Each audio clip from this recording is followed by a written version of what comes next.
Want to instantly know the average of your numbers or count exactly how many characters are in your text?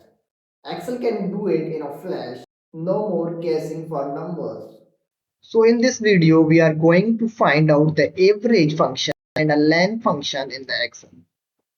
Average function is just find the middle value between these values.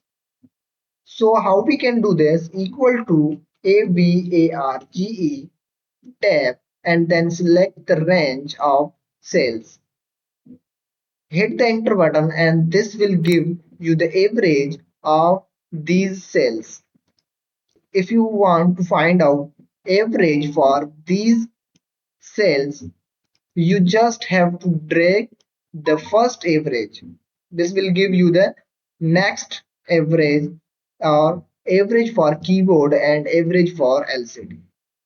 Here we have a len function. The full name of len is length.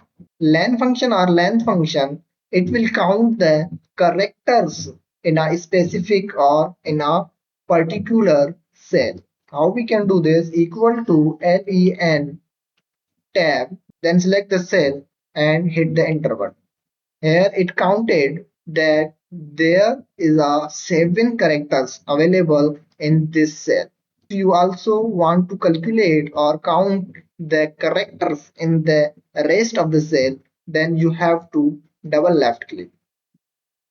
If you find these tutorials helpful or easy, then hit the subscribe button so we can produce more videos like this for you guys.